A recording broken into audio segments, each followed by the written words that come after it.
What's good, folks? This is like take 7 of me just trying to record the intro. I'm stumbling over my words a lot, but hopefully I've got it all out of my system now. Before we start this chapter, chapter 15, I just wanted to say thank you to the 3 people that have been active on these videos recently. So that's Storm Forthcoming, uh, Takato Takasui, and Vishesh Bansal, specifically Vishesh for correcting my pronunciation of Bodhisattva. Hope that I'm saying it right now. And I welcome any other corrections that anyone has to give. Hopefully they'll come before I end the series. But yeah, I just wanted to say thank you. Glad that I have at least like a small audience to deliver videos to. Um, but yeah, that's about it. I'm going to stick with this new format of recording my screen as I scroll down the PDF. I think it adds like a secondary measure to the videos. I don't know. Um, I do make mistakes from time to time, so if you're reading along, you can catch me on it, I guess. I don't know. But I'm gonna keep recording it just for the fun of it. But yeah, that's about it. I've got my hot beverage. It's black tea again. No sugar this time because I'm going on a diet. So yeah, let's hop into it. And one last thing. Sorry. Um, Once again, like I did in my first 1 through 10 uh, conglomerate video, if you don't want to hear these preludes, these prefaces, if you will, just wait for that video to come out. That's the easiest way to just get all of the chapters one by one. The the way that people consume this media doesn't really affect me if you watch it chapter by chapter or 1 through 10. But I do appreciate the people who hop on every chapter and are like, hey, this is a good chapter, you know? Anyway, let's hop into it. 3 minutes in, finally starting the video. Okay.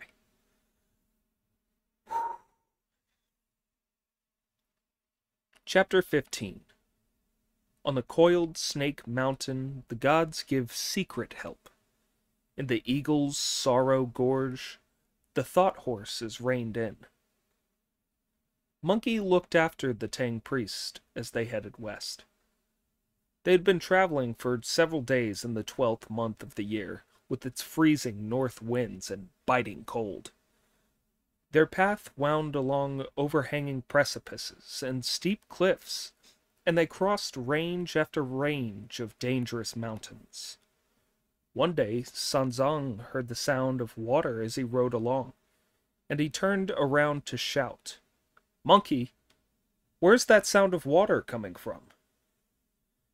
"As I remember, this place is called Eagle Sorrow Gorge in the Coiled Snake Mountain. It must be the water in the gorge." Before he had finished speaking, the horse reached the edge of the gorge. Sanzang reined in and looked. He saw a thin, cold stream piercing the clouds. Deep, clear waves shining red in the sun. The sound shakes the night rain and is heard in the quiet valley. Its colors throws up a morning haze that obscures the sky.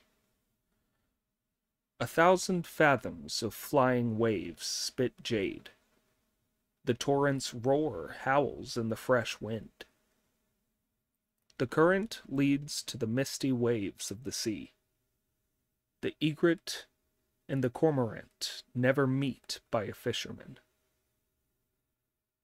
As master and disciple watched, they heard a noise in the gorge as a dragon emerged from the waves, leapt up the cliff, and grabbed at Sanzang. In his alarm, Monkey dropped the luggage, lifted Sanzong off his horse, turned, and fled. The dragon, unable to catch him up, swallowed the white horse, saddle and all, at a single gulp, then disappeared once more beneath the surface of the water. Monkey made his master sit down on a high peak and went back to fetch the horse and the luggage. When he found that the horse had gone and only the luggage was left, he carried the luggage up to his master and put it down before him. "Master," he said, "that damned dragon has disappeared without a trace. It gave our horse such a fright that it ran away." "However are we going to find the horse, disciple?" Don't worry. Wait here while I go and look for it." He leapt into the sky, whistling. Putting up his hand to shade his fiery eyes with their golden pupils, he looked all around below him, but saw no sign of the horse. He put his cloud away and reported, "Master, that horse of ours must have been eaten by the dragon. I can't see it anywhere." "Disciple," Sanzang protested, "how could that wretched creature have a mouth big enough to swallow a horse that size, saddle and all? I think the horse must have slipped its bridle in a panic and run into that valley. Go and have a more careful look." "You don't know about my powers," Monkey replied. "These eyes of mine can see what's happening 300 miles away. And within that range, I can even spot a dragonfly spreading its wings. There's no way I could miss a big horse like that." "But we'll never get across those thousands of mountains and rivers." As he spoke, his tears fell like rain. The sight of him crying was too much for Brother Monkey, who flared up and shouted, "Stop being such an imbecile, master! Sit there and wait while I find that wretch and make him give us back our horse."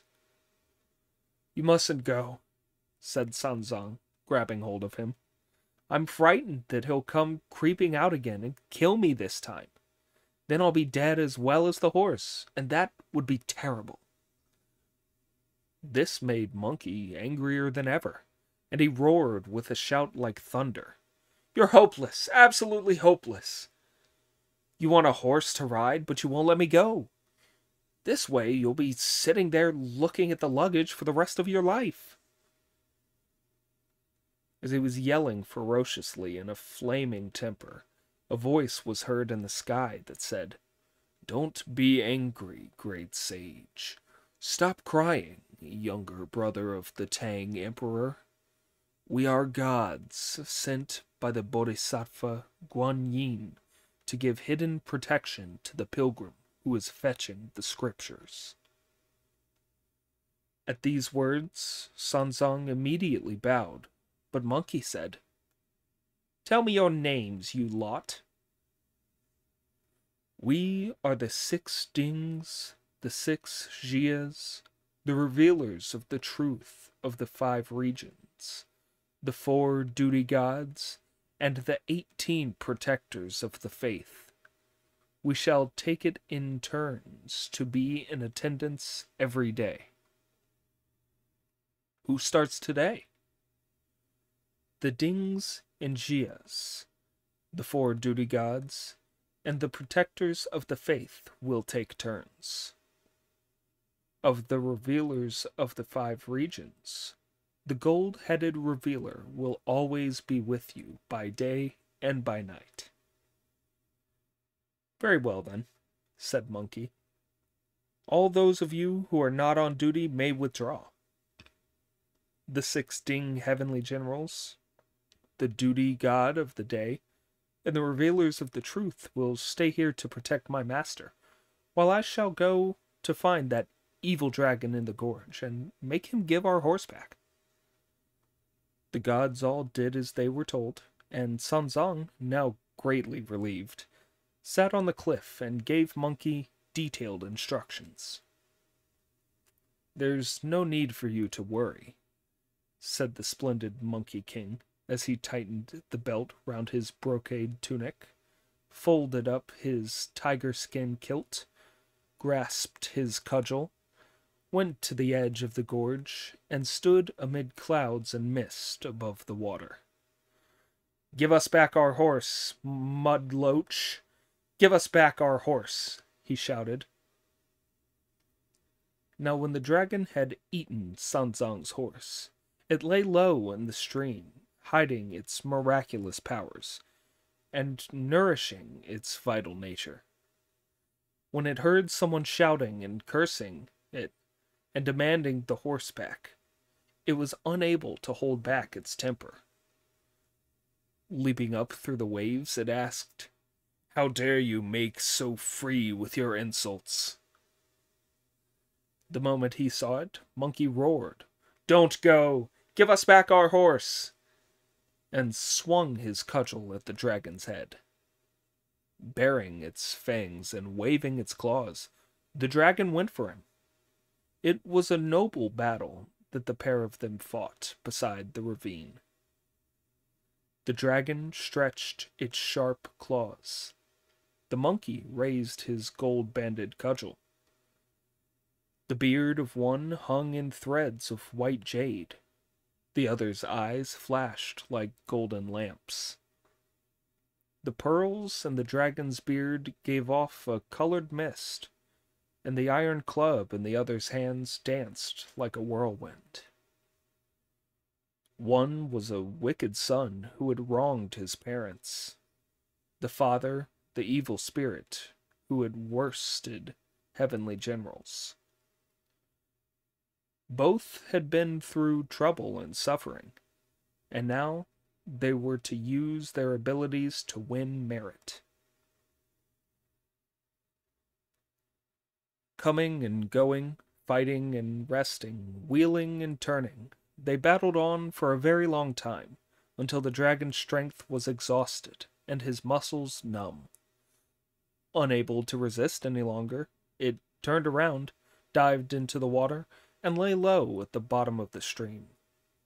It pretended to be deaf as the Monkey King cursed and railed at it, and did not emerge again. Monkey could do nothing, so he had to report to Sanzang. "Master, I swore at that ogre till it came out, and after fighting me for ages, it fled in terror. It's now in the water and won't come out again."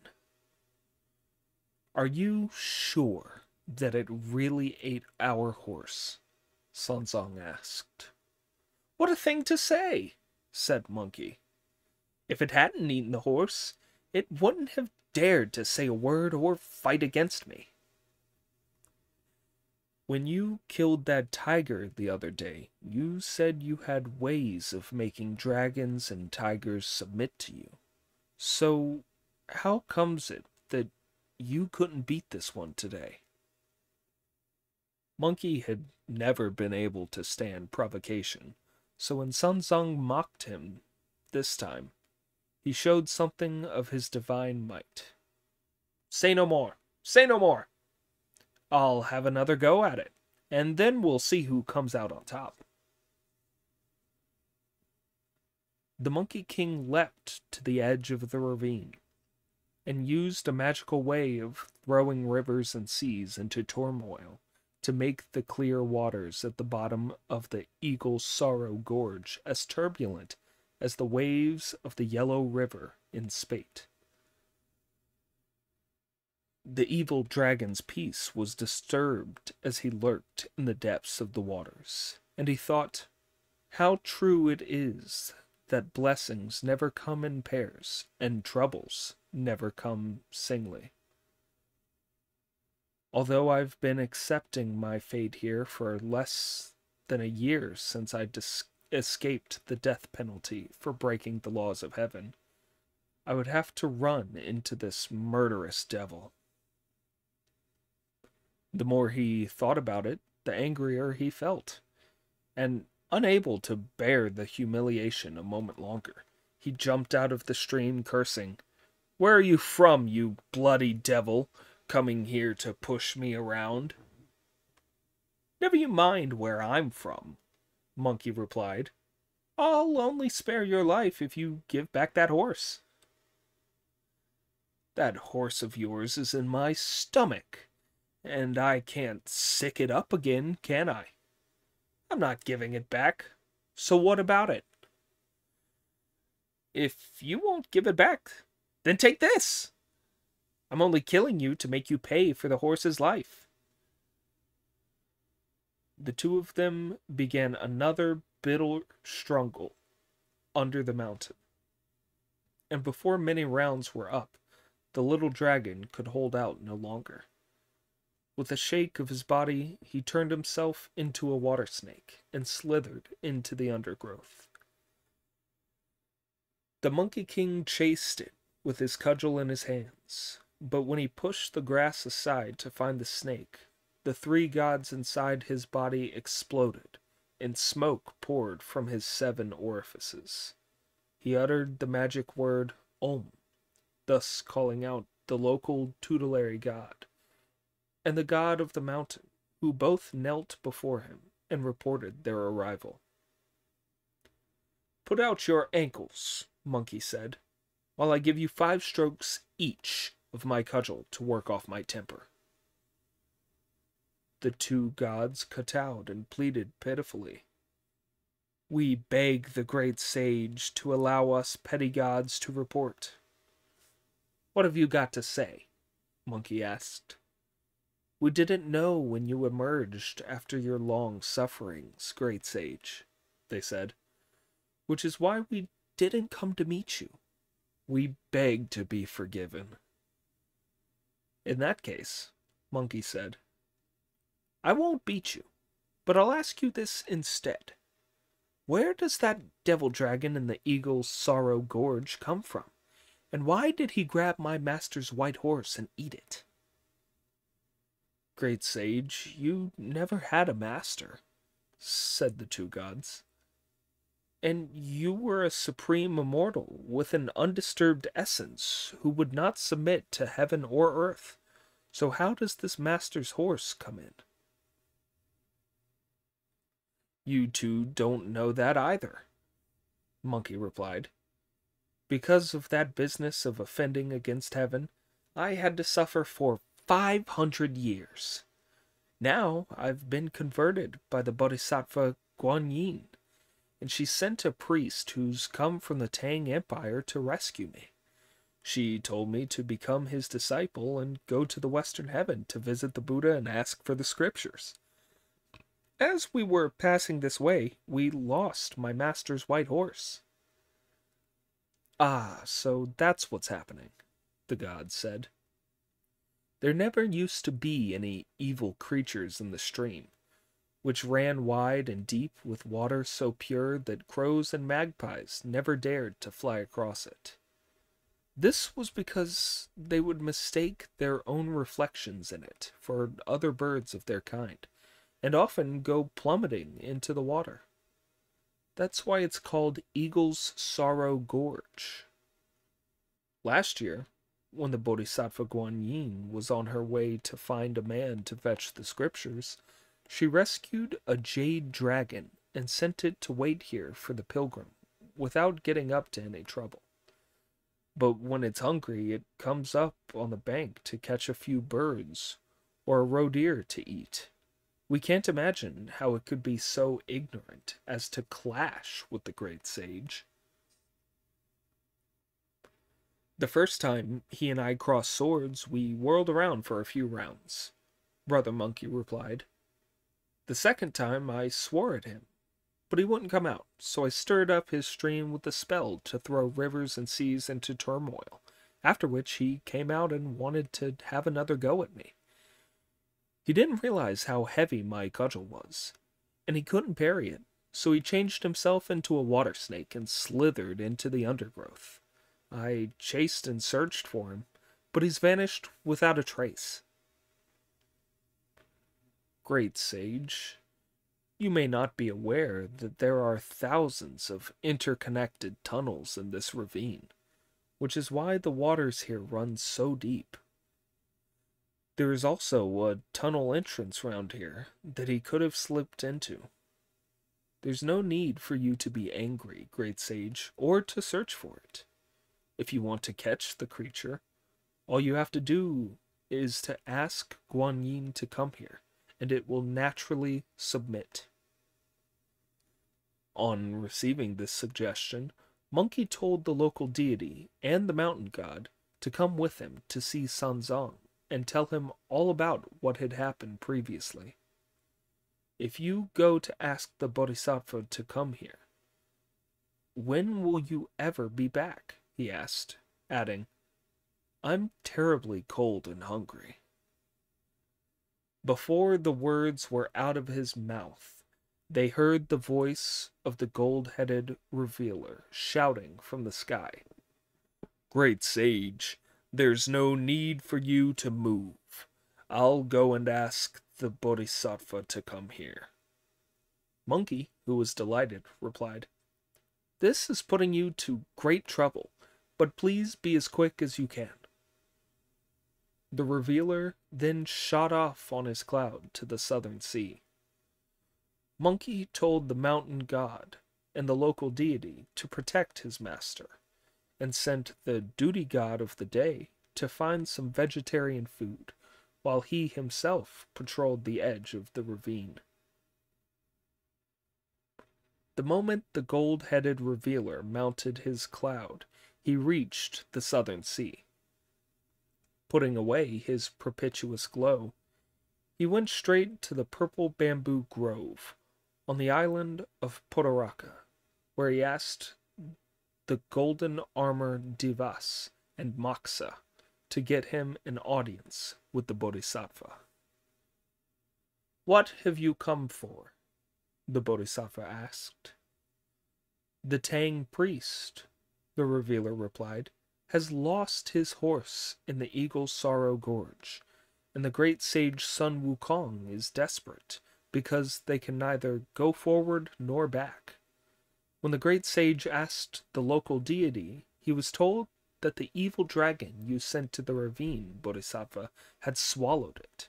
So he has sent me to ask you to subdue this dragon and make it give back the horse. That wretched creature was the son of Aurun, the Dragon King of the Western Sea, whom his father reported for disobedience when he burned the palace jewels. The heavenly court condemned him to death for it, but I went myself to see the Jade Emperor and asked him to send the dragon down to serve the Tang priest as a beast of burden. Whatever made it actually eat the Tang priest's horse? I'd better go and look into it. The Bodhisattva descended from her lotus throne, left her magic cave, and crossed the southern sea, traveling on propitious light with the revealer. There is a poem about it that goes, Honey is in the Buddha's words that fill 3 stores of scripture. The Bodhisattva's goodness is longer than the Great Wall. The wonderful words of the Mahayana fill heaven and earth. The truth of the prajna rescues ghosts and souls. It even made the golden cicada shed his cocoon once more, and ordered Xuanzang to continue cultivating his conduct. Because the road was difficult at the Eagle's Sorrow Gorge, the dragon's son returned to the truth and changed into a horse. The Bodhisattva and the Revealer reached the coiled Snake Mountain before long, and stopping their cloud in midair, they looked down and saw Brother Monkey cursing and shouting at the edge of the ravine. When the Bodhisattva told him to call Monkey over, the Revealer brought his cloud to land at the edge of the ravine. Instead of going to see Sanzang first, he said to Monkey, The Bodhisattva's here. Monkey leapt straight into the air on his cloud and shouted at her at the top of his voice. Teacher of the seven Buddhas, merciful head of our religion, why did you think up this way of hurting me? I'll get you, you outrageous baboon, you red-bottomed ape, she replied. I was at my wit's end 2 or 3 times over how to fetch that pilgrim, and I told him to save your life. But far from coming to thank me for saving you, you now have the effrontery to bawl at me. You've been very good to me, I must say, retorted Monkey. If you'd let me out to roam around, enjoying myself as I pleased, that would have been fine. I was all right when you met me above the sea the other day, spoke a few unkind words, and told me to do all I could to help the Tang priest. But why did you give him that hat he tricked me into wearing to torture me with? Why did you make this band grow into my head? Why did you teach him that band tightening spell? Why did you make that old monk recite it over and over again so that my head ached and ached? You must be wanting to do me in. The Bodhisattva smiled. You monkey, you don't obey the commands of the faith, and you won't accept the true reward. So if you weren't under control like this, you might rebel against heaven again, or get up to any kind of evil. If you got yourself into trouble as you did before, who would look after you? Without this monstrous head, you'd never be willing to enter our Yogatin faith. Very well then, Monkey replied. Let's call this object my monstrous head. But why did you send that criminal and evil dragon to become a monster here and eat my master's horse? Letting evil creatures out to run amok like that is a bad deed. I personally asked the Jade Emperor to put the dragon here as a mount for the pilgrim, said the Bodhisattva. Do you think an ordinary horse would be able to cross the thousands of mountains and rivers to reach the Buddha land on the Vulture Peak? Only a dragon horse will be able to do it. But he's so afraid of me that he's skulking down there and won't come out. So what's to be done? Monkey asked. The Bodhisattva told the Revealer to go to the edge of the ravine and shout, Come out, Prince Jade Dragon, son of the Dragon King Aurun, to see the Bodhisattva of the Southern Sea. After which the offspring would emerge. The Revealer went to the edge of the gorge and shouted this twice.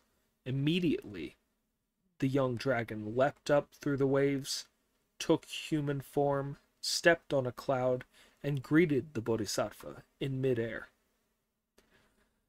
In my gratitude to you, Bodhisattva, for saving my life, I've been waiting here for a long time, but I have no news yet of the pilgrim who is going to fetch the scriptures. The Bodhisattva pointed to Brother Monkey and said, Isn't he the pilgrim's great disciple?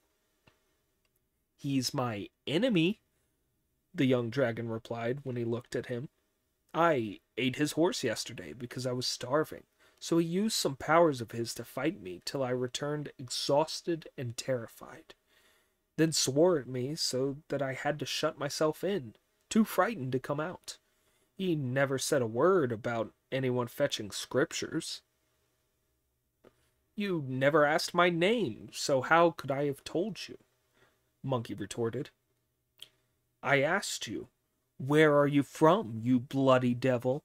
And you replied, Never mind where I'm from, and give me back that horse. You never so much as breathed the word Tang. You monkey, you are so proud of your own strength that you never had a good word for anyone else, said the Bodhisattva. There will be others who join you later on your journey, and when they ask you any questions, the first thing you must mention is fetching the scriptures.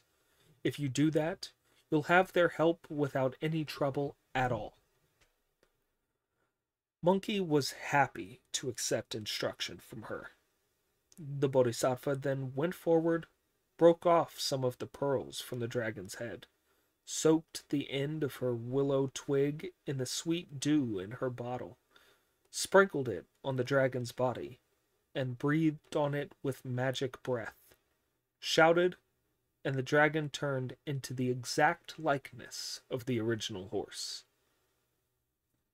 "You must concentrate on wiping out your past sins," she told him, "and when you have succeeded, you will rise above ordinary dragons and be given back your golden body as a reward." The young dragon took the bit between his teeth and her words to heart. The Bodhisattva told Sun Wukong to take him to see Sanzang as she was returning to the southern sea. Monkey clung to her, refusing to let her go. "I'm not going," he said. "I'm not going. If the journey to the west is as tough as this, I can't possibly keep this mortal priest safe. And if there are many such more trials and tribulations, I'll have enough trouble keeping alive myself. How can I ever reach any reward? I'm not going. I'm not going." "In the old days, before you had learned to be a human being," the Bodhisattva replied, "you were prepared to work for your awakening with all your power. But now that you have been delivered from a heaven-sent calamity, you have grown lazy. What's the matter with you? In our faith, to achieve nirvana, you must believe in good rewards. If you meet with injury or suffering in future, you have only to call on heaven and earth for them to respond. And if you get into a really hopeless situation, I shall come to rescue you myself. Come over here, as I have another power to give you." The Bodhisattva plucked 3 leaves from her willow twig, put them on the back of Brother Monkey's head, and shouted, "Change!" on which they turned into 3 life-saving hairs. "When the time comes and nobody else will help you," she said, "they will turn into whatever is needed to save you from disaster." After hearing all these fine words, Monkey finally took his leave of the all-merciful Bodhisattva, who went back to Podoraka amidst scented breezes and colored mists. Monkey brought his cloud down to land and led the dragon horse by the mane to see Sanzang. "Master," he said, "we've got our horse." Sanzang cheered up the moment he saw it.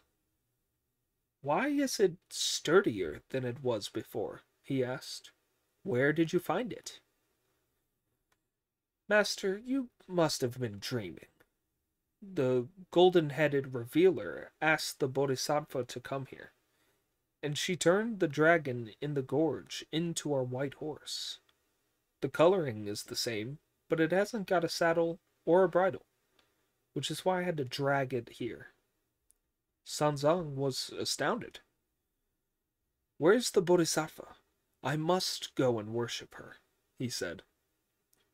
"She's back in the southern sea by now, so don't bother," Monkey replied. Sanzang took a pinch of earth as if he were burning incense, knelt down, and bowed to the south. When he had finished, he got up and helped Monkey put their things together for the journey. Monkey dismissed the mountain god and the local deity, gave orders to the revealer and the duty gods, and invited his master to mount the horse. "I couldn't possibly ride it. It's got no saddle or bridle," his master replied. "But we can sort this out when we've found a boat to ferry us across the stream." "Master, you seem to have no common sense at all. Where will a boat be found in these wild mountains?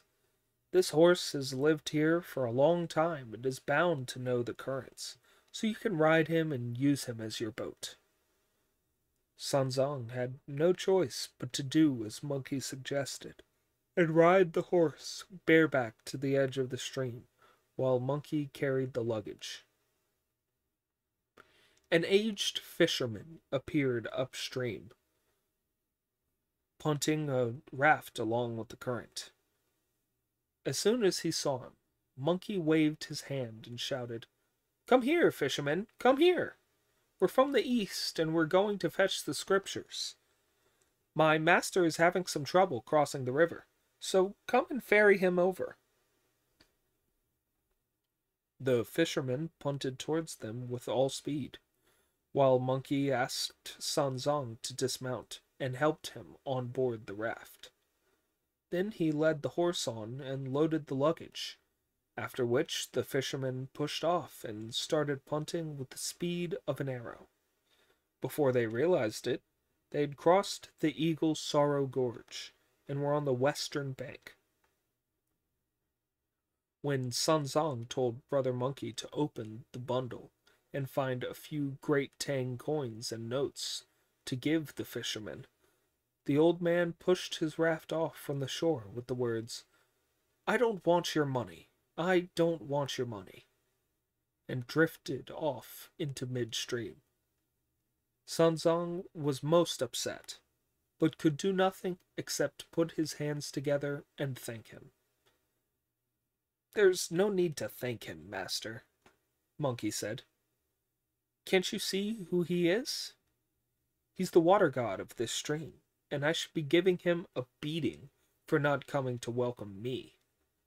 He should consider himself lucky to get off the beating.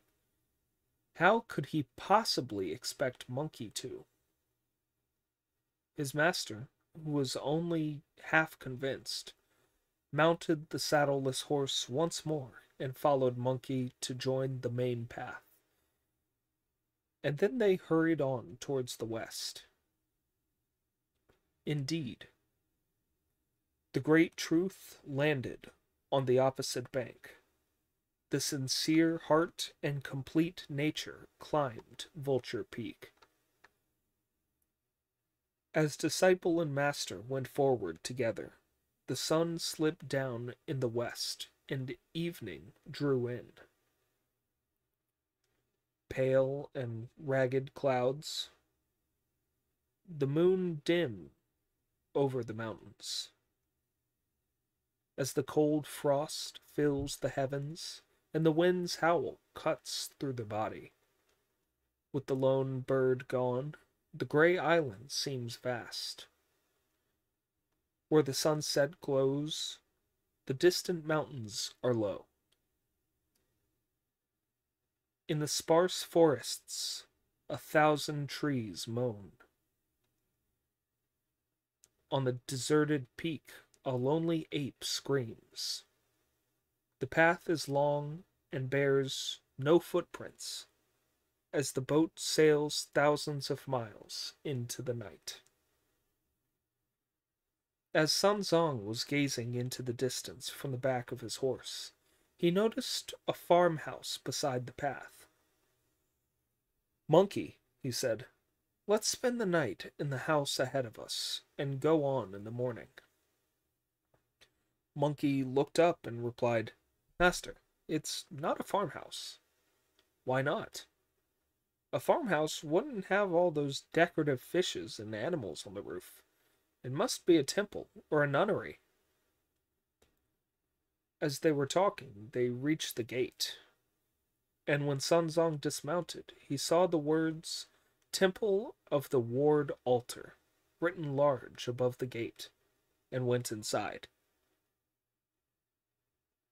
Here, an old man with a rosary of pearls hanging round his neck came out to meet them with his hands held together, and the words, "Please sit down, master."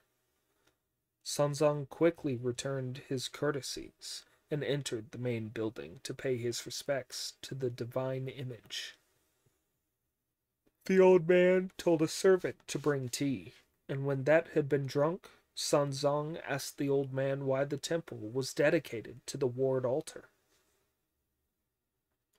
This place is in the territory of the western land of Kami, the old man replied, and behind the temple lives the devout farm family which built it.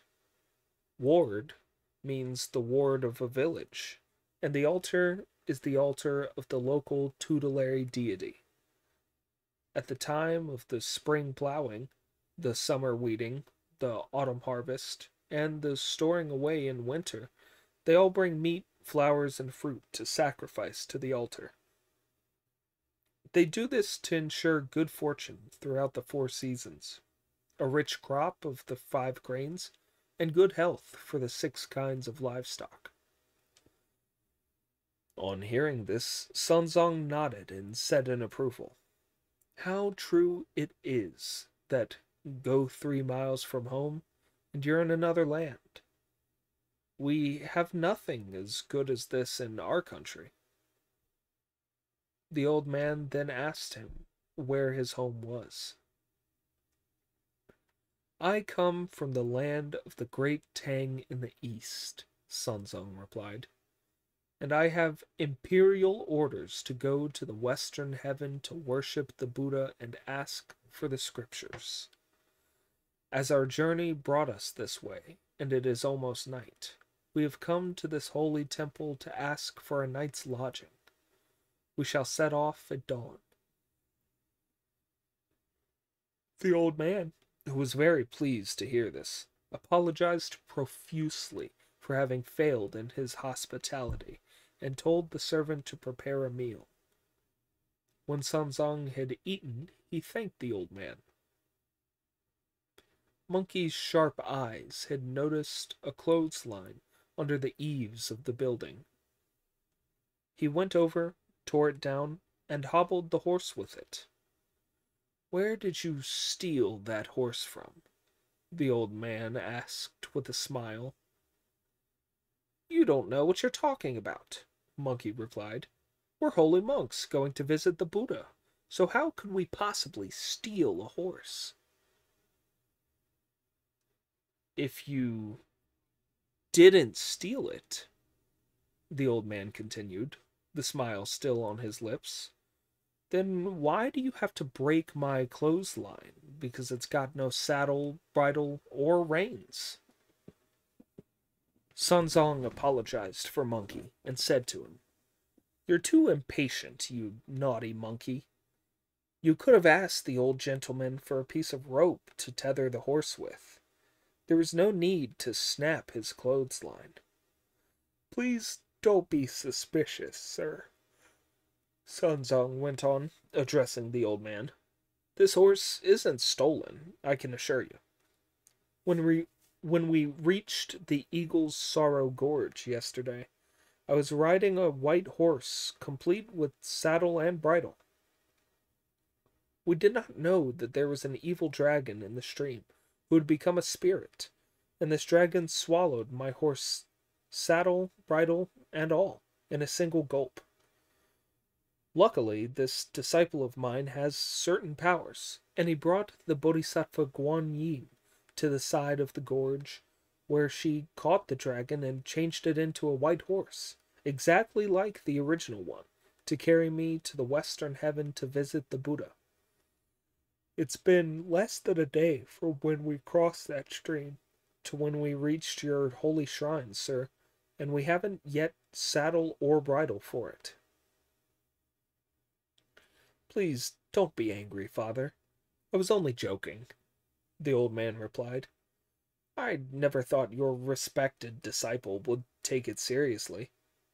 When I was young, I had a bit of money, and I was fond of riding a good horse, but many years of troubles and bereavement have taken the fire out of me, and I've come to this miserable end as a sacristan looking after the incense. Luckily, the benefactor who owns the farm behind here provides me with the necessities of life. As it happens, I still have a saddle and bridle. I was so fond of them in the old days that I have never been able to bring myself to sell them, poor as I am. Now that I have heard, venerable master, how the Bodhisattva saved the divine dragon and changed it into a horse to carry you, I feel that I must help too, so I shall bring that saddle and bridle out tomorrow for you to ride on.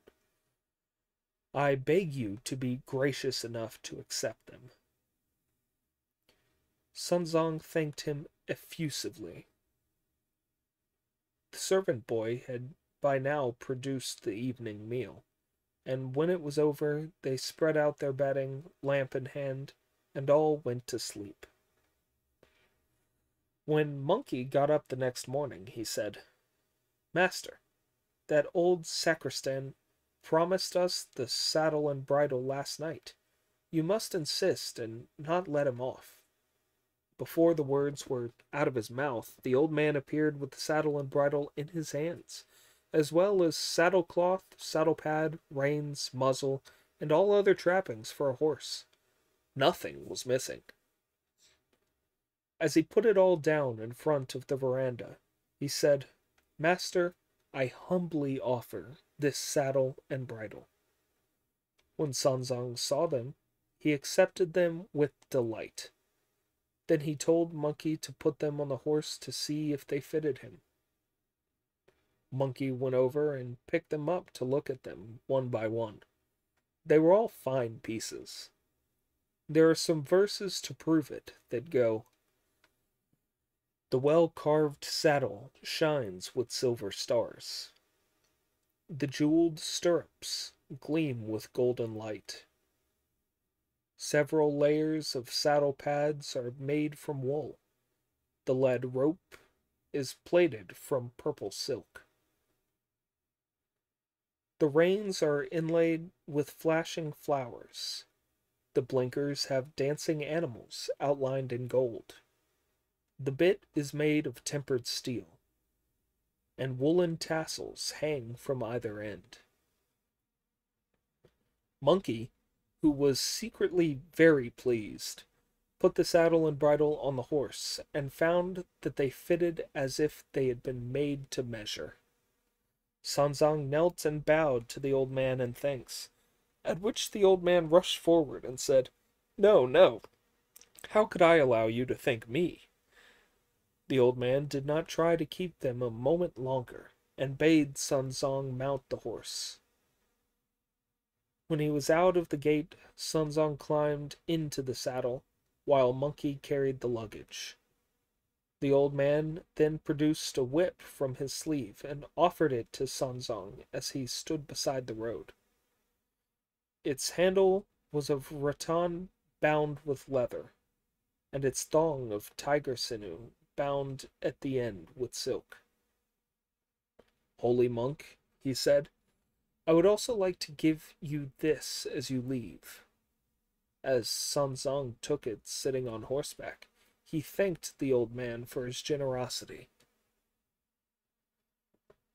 As Sanzang was on the point of clasping his hands together to take his leave of him, the old man disappeared, and on turning round to look at the temple, the monk could see nothing but a stretch of empty land. He heard a voice saying in the sky, "Holy monk, we have been very abrupt with you. We are the mountain god and the local deity of Podoraka Island, and we were sent by the Bodhisattva Guanyin to give you the saddle and bridle. You two are now to make for the west as fast as you can, and not to slacken your pace for a moment." Sanzang tumbled out of the saddle in a panic, and worshipped the heavens, saying, "My eyes of flesh and my mortal body prevented me from recognizing you, noble gods. Forgive me, I beg you. Please convey my gratitude to the Bodhisattva for her mercy." Look at him, kowtowing to the sky more often than you could count. The great sage Sun Wukong, the handsome Monkey King, was standing by the path overcome with laughter and beside himself with amusement. He went over and tugged at the Tang priest. "Master," he said, "get up.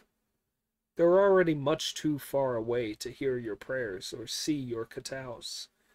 So why ever are you doing that?" "Disciple," Sunzong replied, "what do you mean by standing beside the path, sneering at me, and not even making a single bow while I've done all these kowtows?" "You don't know anything," Monkey retorted. "A deceitful pair like that deserve a thrashing. I let them off out of respect for the Bodhisattva. That's quite enough. They couldn't expect me to bow to them too, could they? I've been a tough guy since I was a kid, and I don't bow to anyone. Even when I meet the Jade Emperor or the Supreme Lord Lao Tzu, I just chant a "nah," and that's all." "You inhuman beast," said Sun Song. "Stop talking such nonsense. Get moving and don't hold us up a moment longer." With that, Sun Song rose to his feet, and they set off to the west. The next 2 months' journey was peaceful, and they only met Luos, Huis, wolves, monsters, tigers, and leopards. The time passed quickly, and it was now early spring. They saw mountains and forests clad in emerald brocade, as plants and trees put out shoots of green.